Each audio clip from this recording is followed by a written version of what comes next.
Di Rumah Sakit Bayangkara Palembang, digelar donor darah massal sebagai rangkaian dari Hari Ulang Tahun Bayangkara ke-75. Kegiatan ini diikuti ratusan personil Polri dari berbagai satuan. Hal itu juga untuk menepis kekhawatiran warga untuk mendonorkannya saat pandemi. PMI memastikan virus corona tidak menular lewat transfusi darah. Selain donor darah juga dilakukan sesuai protokol kesehatan. Stok darah semakin dibutuhkan terutama saat pandemi COVID-19. Di unit donor darah PMI Kota Palembang, setahun terakhir permintaan darah meningkat sekitar 7.000 kantong per bulan atau 200 kantong per hari.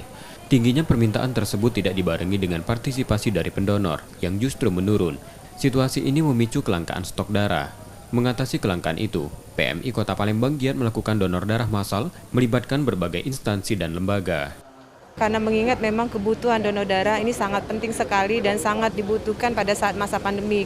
Bayangkan saja sebelum pandemi kita ada 5.000 kantong per bulan, sampai sekarang naik ya menjadi 7.000. Nah, masih ada kekhawatiran dari sebagian masyarakat terkait masalah donor darah ini karena mereka takut untuk mendatangi balai-balai kesehatan untuk mendonorkan darah ke PMI. Oleh karena itu kami menghimbau sekali lagi bahwa PMI sudah betul-betul menjaga protokol kesehatan. Jadi silakan datangi PMI atau tempat-tempat yang sudah memang ada galeri PMI untuk mendonorkan darah.